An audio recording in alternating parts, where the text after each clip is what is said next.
So hi everyone, welcome back to the channel. इस video में I will be covering amino acids, proteins and उनके metabolism के inborn defects. So classification of amino acids. सबसे पहले हमें पता होना चाहिए कि कुछ अमाइनो एसिड्स एसेंशियल होता है उनको डाइट में लेना, क्योंकि हमारी बॉडी उन्हें खुद प्रोड्यूस नहीं कर पाती. इनको याद रखने की ट्रिक है प्राइवेट टिम हॉल. पी से phenylalanine, valine, tryptophan, threonine, isoleucine, methionine, histidine, leucine and lysine. कुछ अमाइनो एसिड्स ऐसे होते हैं जो कंडीशनली एसेंशियल हैं. Sometimes they behave as essential and sometimes pathological condition की वजह से ये प्रोड्यूस नहीं हो पाते बॉडी में. इनके ट्रिक है glucat, G for glutamine, cat से cysteine, arginine and tyrosine. And बाकी नॉन एसेंशियल अमाइनो एसिड्स में एग्जांपल्स आ जाते हैं जैसे aspartic acid, glutamic acid, serine, alanine.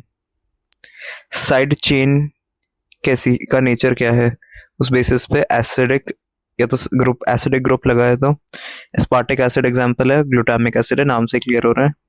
Basic amino acids की ट्रिक है Hisar life is basic. Hisar में जो लोग रहते हैं उनकी लाइफ बेसिक है, ऐसा याद रख सकते हैं. हिस से हिस्टिडीन, ए आर से आर्जिनिन, तो ये हिसार हो गया. एल वाई से life, lysine. Neutral amino acids की ट्रिक है gas, glycine, alanine and serine. Metabolic fate मतलब मेटाबोलाइज होकर ये क्या फॉर्म करेंगे. अगर कीटोन बॉडीज बना रहे हैं तो वो ल्यूसिन और लाइसिन है ketogenic. They are purely ketogenic. ठीक है, ग्लूकोज इनसे नहीं बनता. हमें पता है कि अगर ग्लूकोज की डिप्रिवेशन है तो अमाइनो एसिड्स को भी एज अ सोर्स यूज किया जाता है. तो ग्लूकोजेनिक अमाइनो एसिड्स हैं ऑल अमाइनो एसिड्स, जिनमें एक्सेप्शन क्या जाती है ल्यूसिन और लाइसिन, क्योंकि ये कीटोजेनिक थे. अब कुछ अमाइनो एसिड्स हैं जो कीटोन बॉडीज और ग्लूकोज दोनों बनाते हैं. इनके एग्जांपल्स हैं टिप टॉप, टिप से टी से threonine, isoleucine, phenylalanine, tyrosine, O से कुछ नहीं है, पी से ट्रिप्टोफैन, ये वाला पी आ रहा है ना, tryptophan.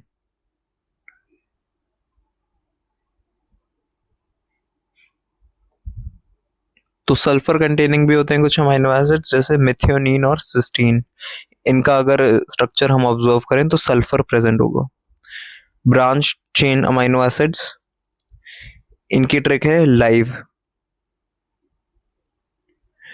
Leucine, isoleucine and valine. कुछ लिमिटिंग अमाइनो एसिड्स होते हैं जिनको एमसीक्यूज में फ्रीक्वेंटली पूछा जाता है. जैसे लाइसिन है फॉर एग्जांपल, ये सीरियल्स और राइस. लिमिटिंग मतलब कि उनमें प्रेजेंट नहीं है, मतलब हर कोई फूड का सोर्स, हर एक अमाइनो एसिड का सोर्स नहीं होता हर कोई प्रोटीन.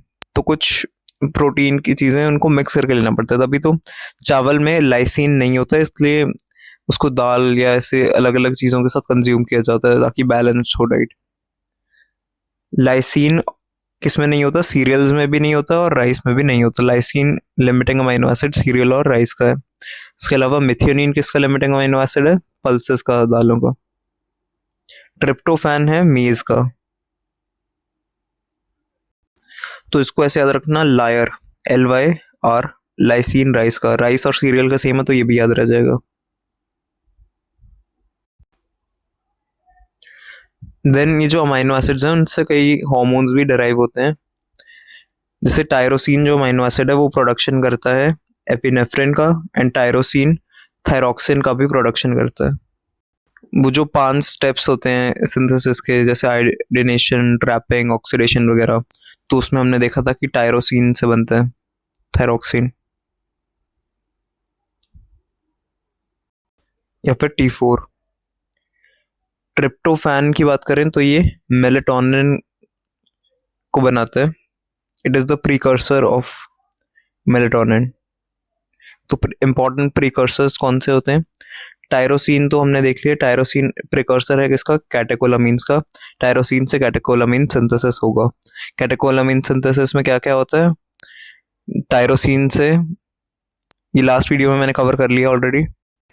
इससे L dopa, dopamine, norepinephrine, epinephrine, उसका सिंथेसिस होता है।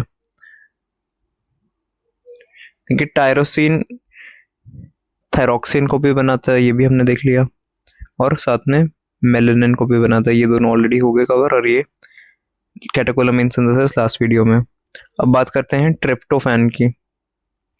ट्रिप्टोफैन मेलेटोनिन बनाता है। मेलेनिन और मेलेटोनिन में कंफ्यूज मत हो जाना। मेलेनिन तो वो पिगमेंट है जो मेलानोसाइट्स बनाते हैं, स्किन वाला, बट मेलेटोनिन स्लीप वाला आता है, ठीक है।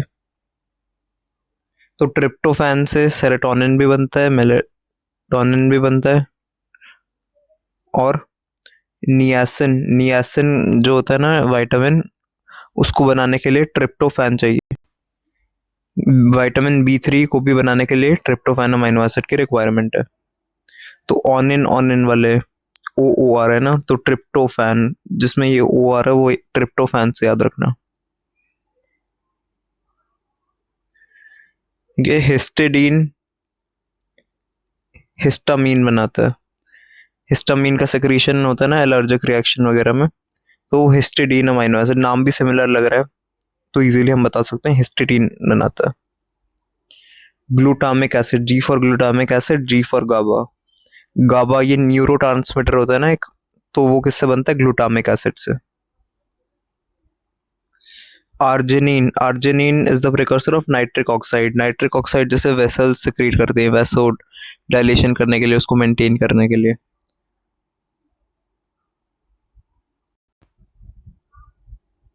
वन कार्बन डोनर्स, ये भी याद रखना इंपॉर्टेंट है, इसकी ट्रिक है। His car is on GST. His से तो हिसार याद ही है हमें, हिस्टिडीन। कार से क्या याद आएगा हमें? कार्बन। जीएसटी से क्या है? जीएसटी से जी से glycine, S for serine, T for tryptophan. इसमें याद रखना सेरीन सबसे मेजर वन कार्बन डोनर होता है, ठीक है। और कौन सा ऐसा विटामिन है जो वन कार्बन डोनर होता है? B9। Creatinine, creatine synthesis. कौन कौन से ऐसे विटामिन है जो क्रिएटिन का सिंथेसिस करेंगे? Glycine, arginine and methionine. Game से याद रख सकते हो। प्यूरिन एंड पिरिमिडीन सिंथेसिस, तो ग्लाइसिन प्यूरिन का सिंथेसिस करेगा, और एस्पार्टिक एसिड दोनों का करते हैं, प्यूरिन और पिरामिडीन का सिंथेसिस। ये एमसीक्यूज में आ सकता है। एस्पार्टिक एसिड कौन सा ऐसा अमीनो एसिड है जो प्यूरिन और पिरामिडीन दोनों के सिंथेसिस में हेल्प करता है? तो that is aspartic acid. Tyrosine phenyl alanine से बनता है, ठीक है। क्लिनिकल कोरिलेशन है इसका, क्योंकि फिनाइल एलेनिन ये डिसऑर्डर्स तो हमें पता ही है।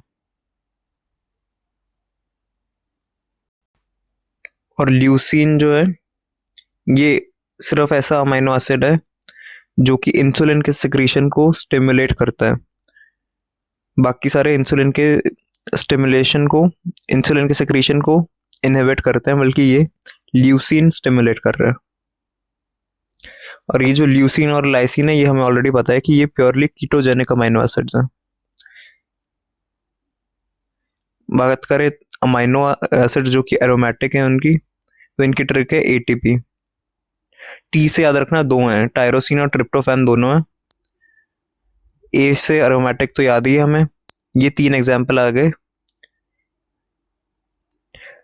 टी से दो हैं, ट्रिप्टोफैन और टायरोसिन, और पी से फिनाइल एलेनिन। ए से कुछ है नहीं, ए फॉर एरोमेटिक याद रहेगा, तो एटीपी हो गया। O H containing amino acids, hydroxyl, तो ओ एच से ही ओ स्टाइल, ओ क्या स्टाइल है, एस टी वाई तक ये एल ई इसमें एक्स्ट्रा है, ठीक है। जनरली 3 ही एग्जाम्पल होते हैं, इतने तो है नहीं किसी के, तो ऐसे याद ही रहेगा। स्टाई, स्टाई है सिर्फ, एल ई नहीं आएगा। S for serine, T for threonine, Y, Y जो आ रहा है ना, ये नेक्स्ट लेटर टायरोसिन का, स्टाई। या फिर जैसे भी याद रखना है एस टी टी, अगर स्टाई से कंफ्यूजन हो रही है, वाई से टायरोसिन याद रहेगा, क्योंकि टी से कंफ्यूजन हो जाती है कि कौन सा वाला है, क्योंकि टी से तो कई है ना।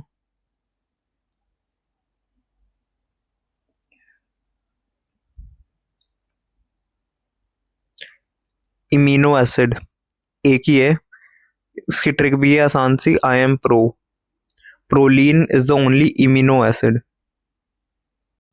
इमिनो एसिड वैसे अमाइनो एसिड जिसमें एक्स्ट्रा अमाइन ग्रुप होता है रिंग की फॉर्म में। तो कौन कौन सी क्लासिफिकेशन होगी? एसेंशियल के लिए याद रखा हमने प्राइवेट टेमोल, कंडीशनली एसेंशियल के लिए ग्लूकैट याद रखा, फिर एसिडिक की aspartic acid, glutamic acid. Basic में हिसार लाइफ इज बेसिक से याद किया हमने, न्यूट्रल को गैस से, कीटोजेनिक ल्यूसीन लाइसिन, दोनों both glucogenic and ketogenic, tip top जिसमें ओ कुछ नहीं था, ठीक है, sulphur containing cysteine, methionine, then branch chain live से याद किया था हमने, एरोमेटिक को एटीपी, ए फॉर एरोमेटिक ही था और टी से 2 थे, देन पी से था। देन ओ एच कंटेनिंग, ओ क्या स्टाइल है, इसमें वाई जो था वो बता रहा था कि मेरा ओ स्टाइल, वाई से टायरोसिन का पता लग रहा है।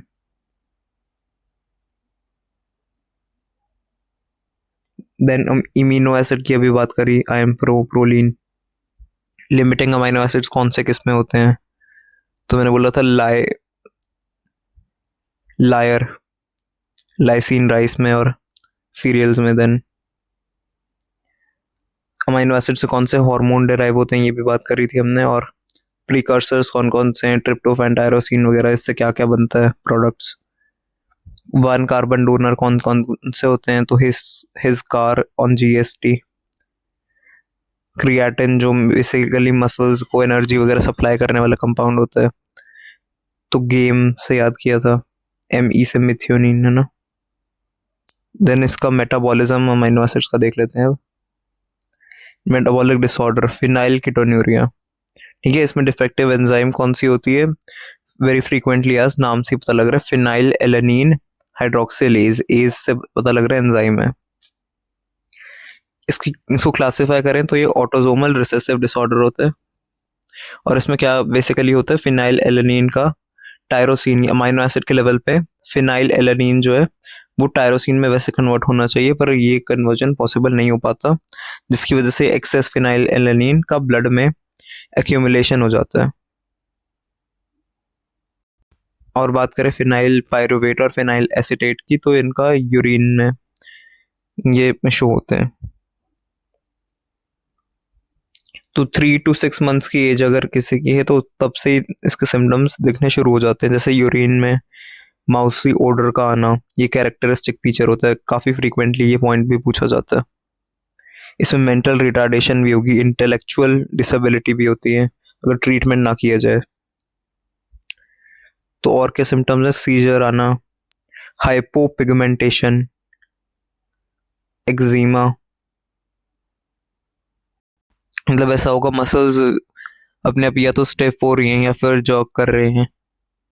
और मेलानिन का प्रोडक्शन भी अफेक्ट हो जाएगा, क्योंकि वो टायरोसिन से ही बनता है, और इसमें ये टायरोसिन का तो फॉर्मेशन हुआ ही नहीं, इसलिए हाइपोपिगमेंटेशन है, मतलब स्किन में मेलानिन कम है तो लाइट अपीयरेंस होगी उसकी,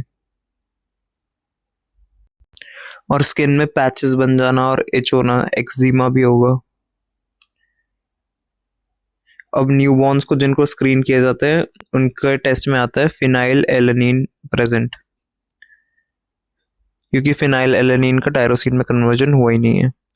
तो फेरिक क्लोराइड एक टेस्ट होता है, वो पॉजिटिव आता है ऐसे इंडिविजुअल्स में जिन्हें ये प्रॉब्लम है। जनरली जितने भी इनबॉर्न एरर्स है ना, उनका ट्रीटमेंट का मेन एम यही होता है कि जो ऑलरेडी चीज़ अक्यूमुलेट हो रही है, यहाँ पे क्या इकट्ठा हो रहा है, फिनाइल एलेनिन, तो कोई भी ऐसी डाइट में चीज़ ना ली जाए जिससे कि जिसमें उसका कंटेंट ज़्यादा प्रेजेंट हो, तो वो वाली डाइट में उसको रेस्ट्रिक्ट कर देना। और जो नहीं बन पा रहा, टायरोसिन नहीं बन पा रहा, तो टायरोसिन को डाइट में दे दिया जाता है इस वजह से। तो अर्ली ट्रीटमेंट से मेंटल रिटार्डेशन में रखा सकता है, मेंटल डिसऑर्डर से बचाया जा सकता है। Next alkaptonuria, black urine disease, ये फ्रीक्वेंटली स्पॉटिंग वगैरह में भी आ जाता है। तो इसकी डिफेक्टिव एंजाइम होती है होमोजेनसिटेट ऑक्सीडेज। इसको ऐसे याद रख सकते हैं कि सेम जनरेशन के लोग किसी रेस्टोरेंट में बैठे और उन्होंने खाना खाया साथ में, तो होमो सेम, जेन जनरेशन, टिस होता है वैसे तो, पर सिट याद रख सकते हैं। तो सिट से हमें याद भी आ जाएगा कि 8 है ना, ऑक्सीडेज आएगा बाद में। और ये भी ऑटोसोमल रिसेसिव डिसऑर्डर है। तो ये एंजाइम है डिफेक्ट तो होमोजेंसिटिक एसिड, जेंटिसिक एसिड, मैंने सेठ ही बोल दिया, टिस आएगा, होमोजेंटिसिक एसिड का अक्यूमुलेशन हो जाएगा। और ब्लैक यूरिन ऑन स्टैंडिंग, मतलब जब ऑक्सीजन का एक्सपोजर होगा ना, ये होमोजेंसिटिक एसिड जब यूरिन में आ रहा है और वो ऑक्सीजन के साथ रिएक्ट करेगा तो यूरिन का कलर ब्लैक हो जाएगा। आर्थराइटिस के बनने के भी चांसेस होते हैं ये वाले इंडिविजुअल्स में लेटर इन लाइफ। और इसमें बेनेडिक्स टेस्ट से तो कोई लेना देना नहीं है, तो वो नेगेटिव आएगा क्योंकि यूरिन में तो होमोजेंसिटिक एसिड प्रेजेंट हो रहा है। सो ट्रीटमेंट के लिए विटामिन सी दिया जाता है तो थोड़ी बहुत हेल्प हो जाती है। तो विटामिन सी में भी मैंने बताया था कि it is given in treatment of alkaptonuria. इसमें ऑक्रोनोसिस हो जाता है, मतलब ब्लैक है सब कुछ, यूरिन भी ब्लैक हो रहा है और year, cartilage, sclera, connective tissue, ये सब में ब्लैक कलर अक्यूमुलेट हो जाता है। तो तभी इसको ब्लैक डिजीज भी, अगर स्पॉटिंग में अगर कुछ ऐसा ब्लैक यूरिन पड़ा हो या फिर ब्लैक कलर का किसी का अक्यूमुलेशन दिखाया गया हो फेस के अराउंड, कार्टिलेज के अराउंड, तो वो एल्केप्टोन्यूरिया। इसके बाद आता है मेपल सिरप यूरिन डिजीज। इसमें यूरिन में मेपल सिरप जो होता है, पैनकेक्स वगैरह पे लगा के खाते हैं ना, तो वैसी ऑर्डर आती है। माउसी ऑर्डर किस में आ रही थी, फिनाइल कीटोन्यूरिया में। फिनाइल ऐसे याद रख सकते हैं कि जो फिनाइल जो पोछा लगाते हैं ना जिसका, उसको किसी चूहा चल रहा था और फिनाइल की बोतल की वजह से वो मर गया, तो मस्टी ऑर्डर, माउसी ऑर्डर। तो चूहा मरा तो ऑर्डर आ गई, कैसे मरा, फिनाइल की बोतल की वजह से। मे बी वो उसके ऊपर चल रहा था या फिर उसने कंज्यूम कर लिया, वट। और मेपल सिरप ऑर्डर तो मेपल सिरप यूरिन डिजीज में, ये भी ऑटोसोमल रिसेसिव डिसऑर्डर है। ठीक है, मोस्टली ऑटोसोमल रिसेसिव ही होते हैं ये वाले डिसऑर्डर्स। मैं बाद में बताऊंगा कि इनबॉर्न एरर्स में कौन से नहीं है, एक्स लिंक्ड कौन से हैं, वो बाद में डिस्कस होगा। मैंने बताया था कि ब्रांच चेन अमाइनो एसिड्स के एग्जांपल कौन कौन से हैं। लाइव, तो ल्यूसीन, आइसोल्यूसीन और वैलिन, ये जो BCAA branch chain amino acid थे, उनका डिफेक्ट है, उनका मेटाबॉलिज्म में डिफेक्ट है। तो body branch BCAA branch chain amino acid को मेटाबोलाइज नहीं कर पाती, जैसे ल्यूसीन, आइसोल्यूसीन और वैलिन लाइव। तो क्यों, क्योंकि ना कौन सी एंजाइम की डेफिशिएंसी होती है, डिफेक्टिव एंजाइम कौन सी है, branch chain alpha keto acid dehydrogenase complex. ठीक है, ब्रांच चेन से ये याद आएगा कि ब्रांच चेन ये वाले अमाइनो एसिड है ना, alpha keto acid dehydrogenase category वाली एंजाइम है ये, अल्फा कीटो एसिड डीहाइड्रोजिनेज। तो ब्रांच चेन अमाइनो एसिड्स और कीटो एसिड्स, तो कीटो, अल्फा कीटो एसिड भी आ रहा है ना नाम में, ब्रांच चेन का भी डिफेक्ट है और अल्फा कीटो एसिड का भी डिफेक्ट है, अल्फा कीटो एसिड डीहाइड्रोजिनेज। तो ब्रांच चेन अमाइनो एसिड और कीटो एसिड्स का अक्यूमुलेशन हो जाएगा। ठीक है, और ये नियोनेट्स में भी ये सब स्टार्ट हो जाते हैं सिम्टम्स, जैसे पुअर फीडिंग की वजह से हो गया, मतलब एनसेफेलोपैथी होती है, मतलब मेंटल रिटार्डेशन भी हो रही है, ब्रेन इफेक्ट हो रहा है और बच्चा ढंग से फीड नहीं करेगा, ब्रेन दिमाग खराब भी बचा रहेगा और ढंग से वो खाना भी नहीं लेगा, ब्रेस्ट फीडिंग भी ढंग से नहीं हो पाएगी और वॉमिटिंग होगी फ्रीक्वेंटली। और ब्लड को अगर एग्जामिन किया जाए तो उसमें क्योंकि ये मेटाबोलाइज नहीं हो पा रहे बीसीएए, तो उनका लेवल इंक्रीज हुआ मिलेगा। और यूरिन में भी ना ब्रांच चेन कीटो एसिड्स आएंगे, जो ब्रांच चेन कीटो एसिड्स है ये यूरिन में भी निकल जाएंगे। और ट्रीटमेंट क्या होगा, वही सेम है, डाइट में रिस्ट्रिक्ट कर देंगे इनको, इनके जितने भी सोर्सेज हैं लाइफ के।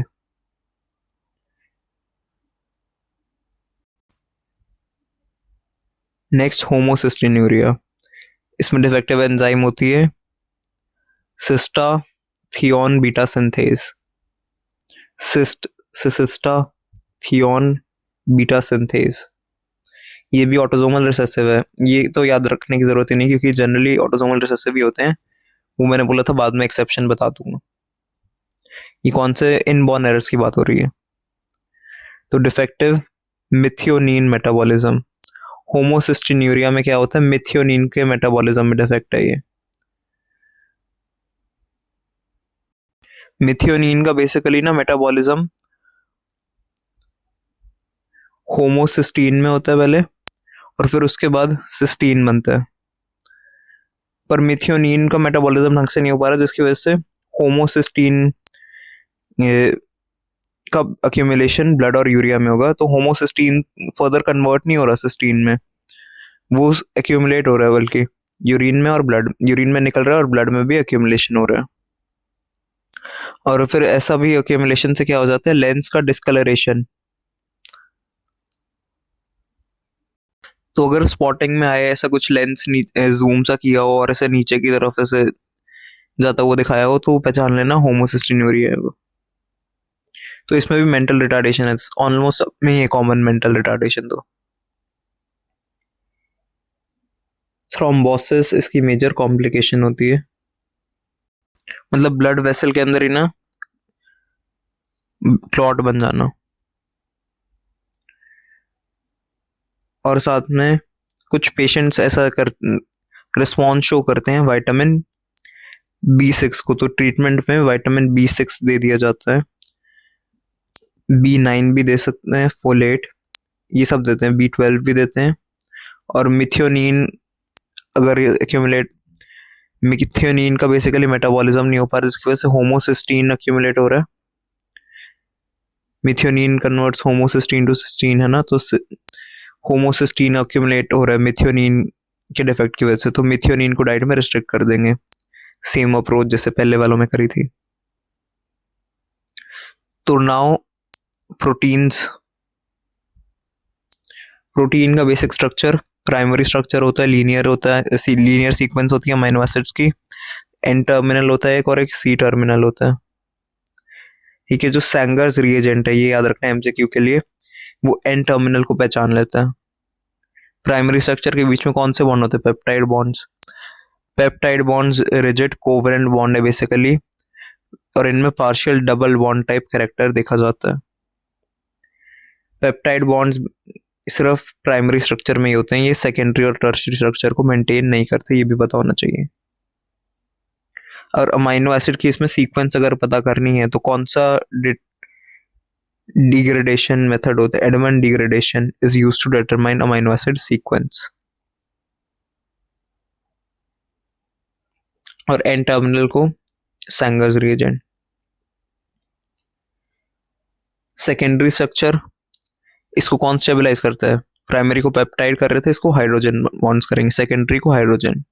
ये दो टाइप में डिवाइड कर सकते हैं, एक अल्फा हेलिक्स और बीटा प्लीटेड शीट में, दो फॉर्म्स होती हैं इसकी। ठीक है, केराटिन को याद रखना अल्फा हेलिक फॉर्म में एग्जिस्ट करता है, और बीटा प्लीटेड का एग्जांपल हो गया silk fibroin. Silk fibroin is rich in beta pleated sheaths whereas keratin is rich in alpha helices.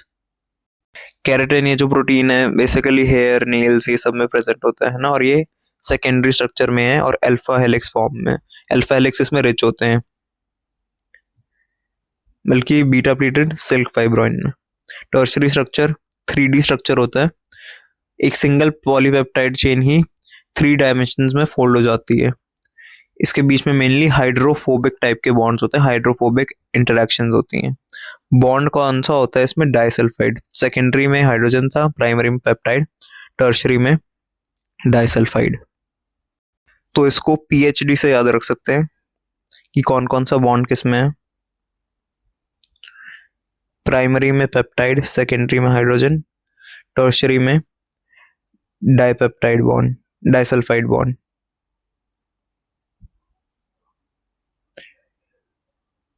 और इसका एग्जाम्पल देख लेते हैं, अगर हम टर्शियरी स्ट्रक्चर के एग्जाम्पल की बात करें तो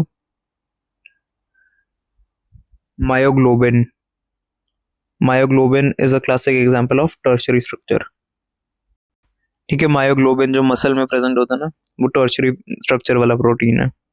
क्वाटरनरी स्ट्रक्चर वाला प्रोटीन कौन सा होगा? हीमोग्लोबिन। हमें पता है इसमें 2 अल्फा चेन होती है, 2 बीटा चेन होती हैं, क्योंकि तो 2 अल्फा 2 बीटा कंबाइन करके, तो मतलब क्या होता है क्वाटरनरी में 4 कैसे बने?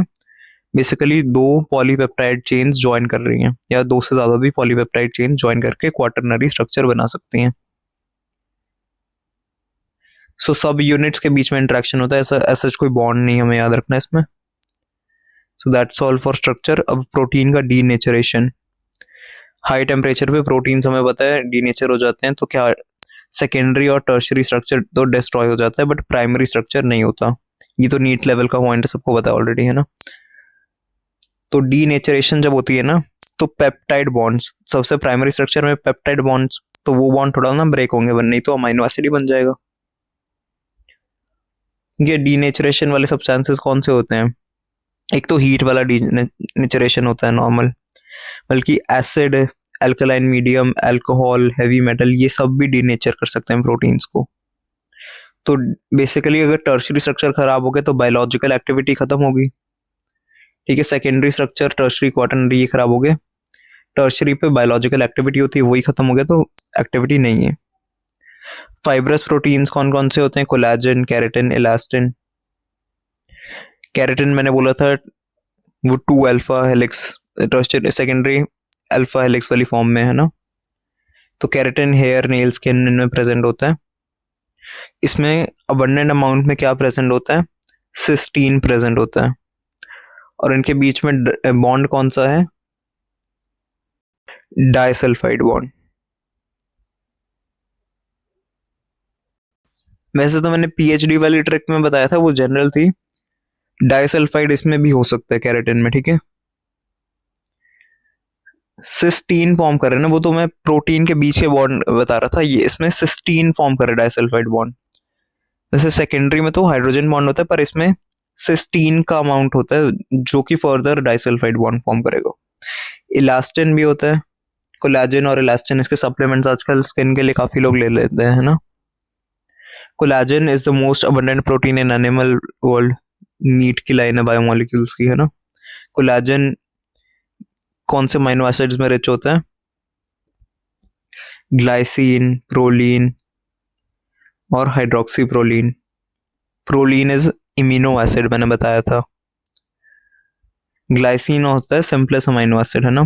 प्रोलीन से ही हाइड्रोक्सी प्रोलीन भी याद रह जाएगा। और कोलेजन का अगर सिंथेसिस करवाना है तो मैंने विटामिन की वीडियो में ऑलरेडी बता दिया था कि ascorbic acid, vitamin C collagen के सिंथेसिस में रिक्वायर्ड होता है, क्योंकि प्रोलीन और लाइसिन, ये जो प्रोलीन है और लाइसिन है, इनका हाइड्रोक्सिलेशन करवाना है। Hydroxylation of OH group add करवाने के लिए विटामिन सी चाहिए होता है, ये मैंने उस वीडियो में भी बताया था। विटामिन सी की डेफिशिएंसी से कोलेजन सिंथेसिस डिफेक्टिव हो जाएगा, क्योंकि यही तो करवा रहा है कोलेजन सिंथेसिस, और स्कर्वी वाला डिजीज हो जाएगा। तो इलास्टिन हमें पता है ये कनेक्टिव टिश्यू को इलास्टिसिटी प्रोवाइड करता है, इलास्टिन, इलास्टिक। अब ग्लोबुलर प्रोटीन्स की बात करते हैं। ये सॉल्युबल होते हैं और मेटाबॉलिक फंक्शन है इनके काफी, ग्लोब्यूल्स की फॉर्म में जो प्रोटीन्स हैं।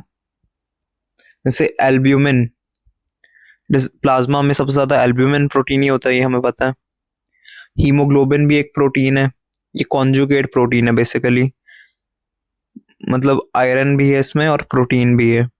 हीम और ग्लोबिन 2 पार्ट्स हैं, तो कॉन्जुगेट हो गया, है ना। फंक्शन तो हमें पता ही है, ऑक्सीजन ट्रांसपोर्ट। 4 हीम ग्रुप्स होते हैं। और कौन से होते हैं ग्लोब्यूल्स की फॉर्म में? मायोग्लोबिन मैंने बताया था, टर्शियरी। ये मसल्स के अंदर ऑक्सीजन की स्टोरेज का काम करता है, और इसमें एक हीम ग्रुप होता है, contains 1 heme group. Myoglobin contains 1 heme group and it is supplying oxygen to the muscles. ज्यादातर एंजाइम्स ग्लोबुलर प्रोटीन्स होती हैं। प्रोटीन की फोल्डिंग, ये जेनेटिक्स में हमें पता है, ये चैपेरॉन्स प्रोटीन की फोल्डिंग को असिस्ट करते हैं, हेल्प करते हैं। अगर नहीं समझा जेनेटिक्स में आ जाएगा, है ना।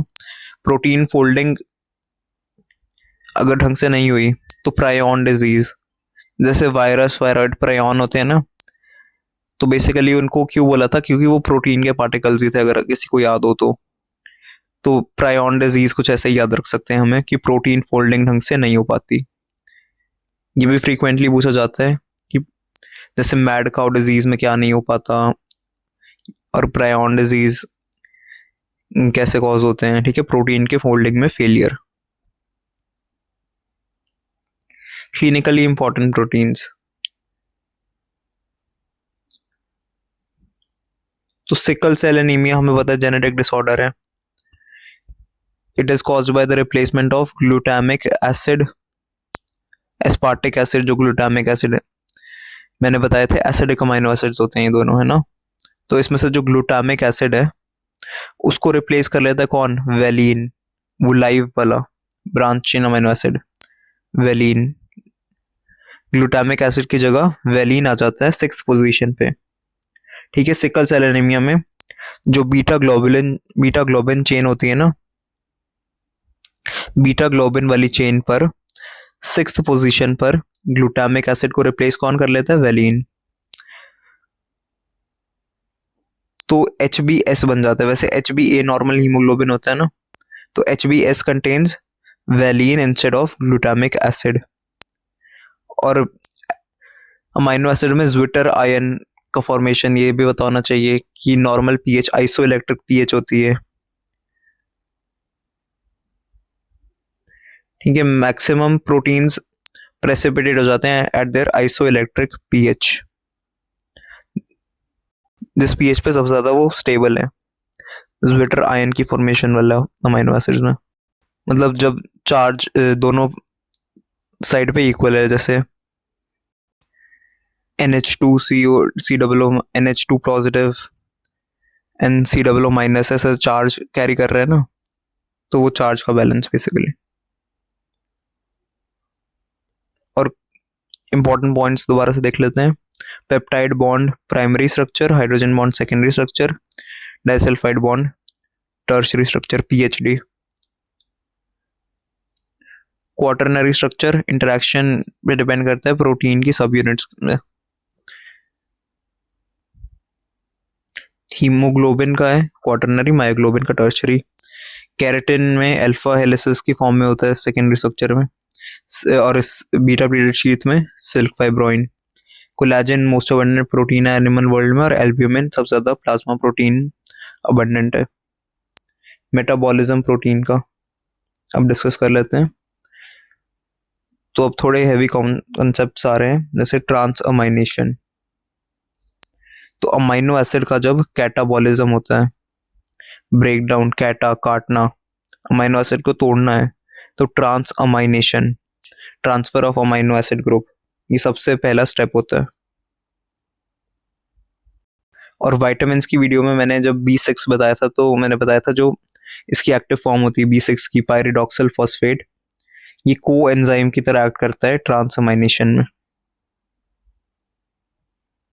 मेनली कौन सी एंजाइम्स है जो ट्रांस अमाइनेशन कराएंगी, ट्रांस अमाइनेजेस, AST जो SGOT होती है, और ALT विच इज SGPT।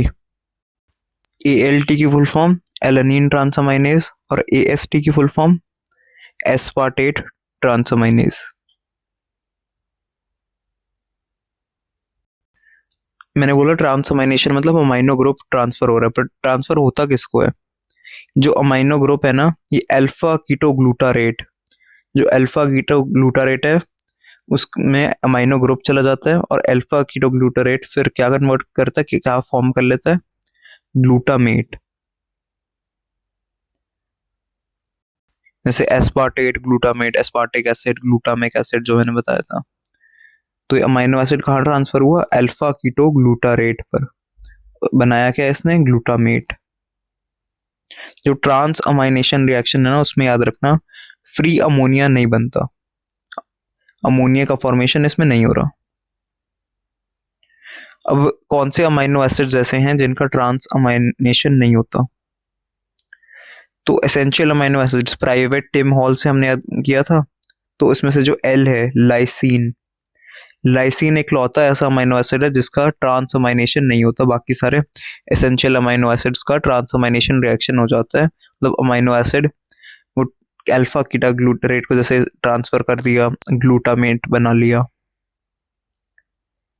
तो लाइसिन का नहीं होता ट्रांसअमाइनेशन। अच्छा, AST और ALT के बारे में मैंने बताया था। तो ALT जो है ना वो लिवर स्पेसिफिक है ज़्यादा, और AST लिवर के नॉर्मल इंजरी, लिवर का कोई कार्सिनोमा, सिरोसिस वगैरह, उसमें इंक्रीज होता है ALT। है तो दोनों लिवर से रिलेटेड, पर AST जो है ना, AST वो अल्कोहलिक लिवर डिजीज में बड़ा हुआ होता है। ये कई बार वाइवा में जब सेकेंड एक्सपेरिमेंट अगर AST या SGOT या SGPT आया तो ये क्वेश्चन कॉमन होता है। तो अल्कोहलिक लिवर डिजीज में AST रेज्ड आता है। ALT भी रेज्ड होगा, बट हायर लेवल किसका होगा ये याद रखना है, AST का होगा। S फॉर शराब, S फॉर AST। ठीक है, S फॉर शराब से AST ज्यादा बढ़ता है अल्कोहलिक लिवर डिजीज में। अब इसके बाद एक और कॉम्प्लेक्स सी टर्म देख लेते हैं, ऑक्सीडेटिव डीअमाइनेशन। तो इसका मतलब है ऑक्सीजन की प्रेजेंस में अमाइनो ग्रुप का रिमूवल। डी मतलब रिमूवल, ऑक्सीडेटिव ऑक्सीजन की प्रेजेंस में। डीअमाइनेशन, अमाइन बेसिकली नाइट्रोजन वाला पार्ट, अमाइनो ग्रुप का रिमूवल हो रहा है ऑक्सीजन की प्रेजेंस में, और इससे क्या बनता है, अमोनिया। ऑक्सीडेटिव डीअमाइनेशन का प्रोडक्ट होता है अमोनिया। ठीक है, अमोनिया किस में नहीं बन रहा था, ट्रांसअमाइनेशन में। कि वहां हमने लिखा भी था कि does not, free ammonia is not produced in transamination, free ammonia is produced in oxidative deamination. ठीक है, it is the major source of free ammonia, ammonia बनवाने का मेजर सोर्स ऑक्सीडेटिव डीअमाइनेशन का प्रोसेस है। ठीक है, ये जो एंजाइम है ना इसमें वो होती है ग्लूटामेट डिहाइड्रोजनेज। ऑक्सीडेटिव डीअमाइनेशन करवाने के लिए, इस रिएक्शन को करवाने के लिए ग्लूटामेट डिहाइड्रोजनेज नाम की एंजाइम की जरूरत होती है। और ये प्रोसेस होता कहाँ पे है, बेसिकली लिवर सेल के माइटोकॉन्ड्रिया के अंदर। ठीक है, और ये लिवर के माइटोकॉन्ड्रिया में प्रोसेस हो रहा है। उसके बाद होता क्या है एग्जैक्टली, अमोनिया बनता है, ये तो हमें पता ही है, बट कैसे बनता है, मतलब ऑक्सीडेटिव डीअमाइनेशन, ऑक्सीजन की प्रेजेंस में अमाइनो ग्रुप किस अमाइनो एसिड का निकल रहा है। तो इसमें याद रखना है हमें, नाम से क्लियर हो रहा है एंजाइम के ग्लूटामेट डिहाइड्रोजनेज है, तो मतलब वो ग्लूटामिक एसिड या ग्लूटामेट अमाइनो एसिड का अमाइनो ग्रुप निकाल देगी in the presence of oxygen. ठीक है, डिहाइड्रोजनेज क्लास के एंजाइम है ना, तो यही करते हैं। तो ग्लूटामेट का होगा ऑक्सीडेटिव डीअमाइनेशन। और ये जो ग्लूटामेट है, this links transmission in the urea cycle. तो मतलब ये लिंक एक तरह का ना ब्रिज है। तो ट्रांस अमाइनेशन के प्रोसेस को किससे लिंक कर रहा है, यूरिया साइकिल से। तो glutamate it links transamination to the urea cycle. क्योंकि ट्रांस अमाइनेशन के साथ साथ एक डीअमाइनेशन भी होता है। डीअमाइनेशन में बेसिकली अमोनिया निकल जाता है। तो ग्लूटामिनेज रिलीजेस अमोनिया फ्रॉम ग्लूटामीन। ये ग्लूटामिनेज एक एंजाइम है जो कि ग्लूटामाइन जो अमीनो एसिड होता है उसके अंदर अमोनिया, उसके अंदर से अमोनिया को रिलीज कर देती है। ठीक है, तो ग्लूटामाइन जो अमीनो एसिड था उसका अमोनिया किसने रिलीज कर दिया, किसने हटा दिया, ग्लूटामिनेज। ग्लूटामीन है ना, तो ग्लूटामिनेज एंजाइम का नाम याद रखना आसान है। ठीक है, और ऐसे ही एस्पार ग्लूटामेट एसिड होता है एक, और एक एस्पार्टिक एसिड होता है। ग्लूटामेट होता है और एक एस्पार्जीन होता है। ठीक है, एस्पार्जीन से कौन करता है अमोनिया रिलीज, ये भी याद रखना है, एस्पार्जिनेज, आसान है नाम। ठीक है, एस्पार्जिनेज, एस्पार्जिनिन से किसने किया, एस्पार्जिनेज से, ग्लूटामीन से ग्लूटामिनेज ने। और ये एस्पारजिनेज के बारे में याद रखना है कि ये ट्रीटमेंट में हेल्प करती है एक्यूट लिम्फोब्लास्टिक ल्यूकीमिया के। बेसिकली एक स्पेसिफिक टाइप का कैंसर होता है एक्यूट लिम्फोब्लास्टिक ल्यूकीमिया। ब्लास्ट का मतलब होता है इमेच्योर सेल्स, तो लिम्फोब्लास्ट जो इमेच्योर सेल्स हैं, इमेच्योर डब्ल्यूबीसीज होते हैं, ठीक है। ये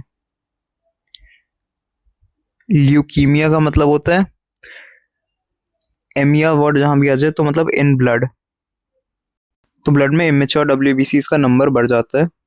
और इसके ट्रीटमेंट के लिए एस्पारजिनेज वाली एंजाइम, जो कि एस्पारजीन में से अमोनिया का रिमूवल, उसका डीएमाइनेशन कर रही थी। और एक प्रोसेस होता है डी कार्बोक्सिलेशन का। जब मैंने विटामिन B6 बताया था, तब मैंने मेंशन किया था कि जो इसकी एक्टिव फॉर्म है पायरिडॉक्सिल फॉस्फेट, उसकी रिक्वायरमेंट होती है डी कार्बोक्सिलेशन रिएक्शन को करवाने में।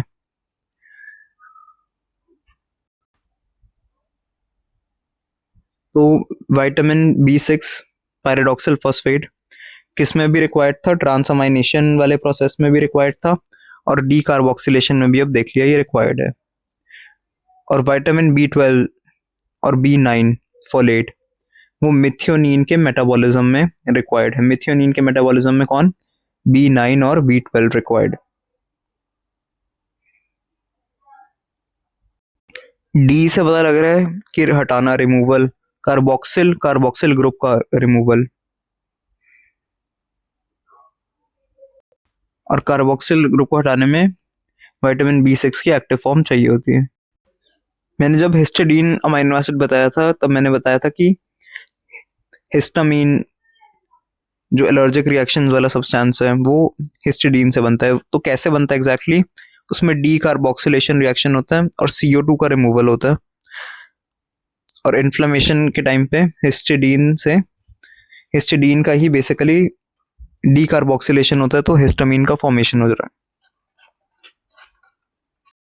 और कैटेकोलामीन सिंथेसिस से हमें पता है कि डोपा से डोपामीन बनता है, ये भी डी कार्बोक्सिलेशन रिएक्शन के थ्रू होता है। और ट्रिप्टोफैन से, जो मैंने प्रिकर्सर्स बताए थे कि सेरोटोनिन का प्रिकर्सर ट्रिप्टोफैन होता है, तो ट्रिप्टोफैन ने कैसे बनाया सेरोटोनिन, ये भी डी कार्बोक्सिलेशन रिएक्शन से। तो अब आ जाते हैं इंपॉर्टेंट टॉपिक पे, यूरिया साइकिल। साइकिल पूरी याद भी ना हो तो इतने इंपॉर्टेंट फैक्ट्स अगर याद रख लिए, दैट शुड बी इनफ। सबसे पहले तो साइट ऑफ यूरिया साइकिल पता होनी चाहिए। यूरिया साइकिल कहाँ होती है, लिवर में। इसका दूसरा नाम भी याद रख सकते हैं, क्रेब्स हैंसलेट साइकिल। तो इसमें अलग अलग रिएक्शंस होते हैं। पहले दो जो रिएक्शंस है वो माइटोकॉन्ड्रिया में हो रहे हैं, वेराज बाकी साइटोसोल में होते हैं या फिर साइटोप्लाज्म। तो बेसिकली यूरिया साइकिल एग्जैक्टली है क्या, ये वो प्रोसेस है बॉडी का जिसमें अमोनिया, तो हमें पता है काफी टॉक्सिक होता है, तो अमोनिया से यूरिया का फॉर्मेशन करवाना है हमें, which is less toxic than at least ammonia. तो यूरिया का फॉर्मेशन बॉडी में कैसे होगा, और यूरिया क्या होगा, यूरिन के थ्रू, क्योंकि हम एक्सक्रीट कर सकते हैं, हम यूरिकोटेलिक ऑर्गेनिजम्स हैं, यूरिन के थ्रू यूरिया को एक्सक्रीट कर देते हैं। ओके, सो क्रेब्स हैंसलेट साइकिल साइंटिस्ट के नाम पे बोला गया है। साइट मैंने बता दी है, लिवर है। कुछ रिएक्शंस माइटोकॉन्ड्रिया में होते हैं इनिशियल, एंड देन जो फर्स्ट टू रिएक्शंस है वो कहाँ हो रहे हैं, माइटोकॉन्ड्रिया के अंदर। रिमेनिंग रिएक्शंस साइटोसोल में, मतलब सेल के अंदर का जो साइटोप्लाज्म के साथ वाला फ्लूइड है, साइटोसोल।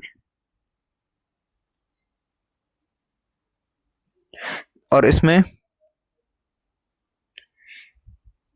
रेट लिमिटिंग एंजाइम कौन सी है, एटलीस्ट रेट लिमिटिंग एंजाइम सारे प्रोसेसेस साइकिल्स की हमें याद होनी चाहिए, वाइवा में फ्रीक्वेंटली पूछी जाती हैं। तो इसकी रेट लिमिटिंग एंजाइम है CPS1। अगर फुल फॉर्म ना भी याद रहे, एटलीस्ट लिख देना CPS1, कार्बोमाइल फॉस्फेट सिंथेज। मैं लिख भी देता हूँ यहाँ।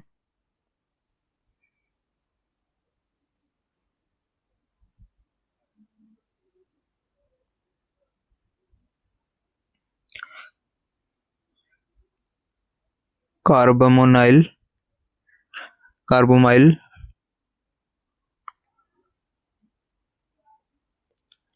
Carbamoyl phosphate synthase.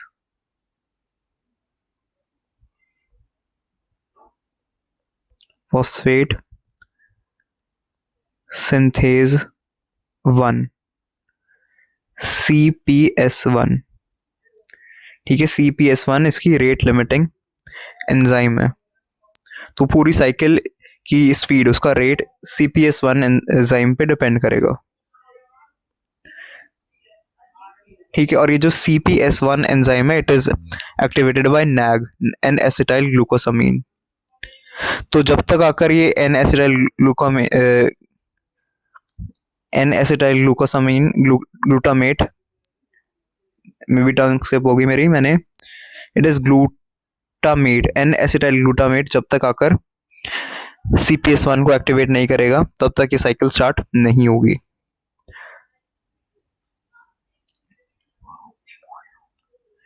तो ये जो कार्बामोइल फॉस्फेट है ना, ये कैसे बनता है? अमोनिया से बनता है और कार्बन डाइऑक्साइड से बनता है। तो साइकिल के स्टार्टिंग में अमोनिया और कार्बन डाइऑक्साइड, तो अगर अपने साइकिल रीड करिए तो अमोनिया और CO2 ज्वाइन करके कार्बामोइल फॉस्फेट का फॉर्मेशन करते हैं। हमें पता है कि जो यूरिया का मॉलिक्यूल होता है उसमें 2 नाइट्रोजन एटम्स होते हैं, 2 नाइट्रोजन मॉलिक्यूल्स होते हैं। एक नाइट्रोजन का मॉलिक्यूल तो अमोनिया से आ रहा है, बल्कि दूसरा एस्पार्टिक एसिड से आता है। तो यूरिया को 2 नाइट्रोजन के मॉलिक्यूल्स मिले, एक आ रहा है कहाँ से? अमोनिया से, दूसरा एस्पार्टिक एसिड से। तो ये जो यूरिया साइकिल का प्रोसेस है, उसके एंड में ऑर्निथीन का रीजनरेशन होता है at the end of the cycle. Urea cycle जब पूरी एंड हो जाती है ना, तो ऑर्निथीन फिर से ये रिसाइकिल हो जाता है। ऑर्निथीन का रिसाइकिल वाला प्रोसेस स्टार्ट हो जाता है, ताकि फिर से अमोनिया के मॉलिक्यूल को रिसाइकिल किया जाए, तभी तो साइकिल बोला है। इसका एंड प्रोडक्ट क्या है? ऑर्निथीन। जब ऑर्निथीन बन जाता है ना, तो ऑर्निथीन जब बन जाता है तो वो दोबारा रिसाइकिल हो जाता है, and after this recycling ammonia दोबारा से ओके साइकिल को स्टार्ट करता है, देन यूरिया बनता है। ठीक है, एक यूरिया के मॉलिक्यूल को बनाने में इसके एनर्जेटिक्स को याद रख लेते हैं। एक यूरिया के मॉलिक्यूल को बनाने के लिए 3 ATP चाहिए होते हैं। तो 3 ATP का कंजम्पशन होता है टू फॉर्म 1 यूरिया मॉलिक्यूल, जिसमें 4 एनर्जी और इसमें 4 हाई एनर्जी वाले फॉस्फेट बॉन्ड्स का यूटिलाइजेशन होता है। ठीक है, यूरिया हमें पता है it is the major nitrogenous waste of our body, और यूरिन के थ्रू निकल जाता है। यूरिया साइकिल में डिफेक्ट अगर हो गया तो मतलब अमोनिया का यूरिया में कन्वर्जन नहीं हो पा रहा, तो ब्लड के अंदर अमोनिया के लेवल्स रेज्ड आएंगे, तो हाइपर अमोनेमिया। अब अमोनिया का ट्रांसपोर्ट कैसे होता है? अमोनिया की मेजर ट्रांसपोर्ट फॉर्म होती है ग्लूटामीन।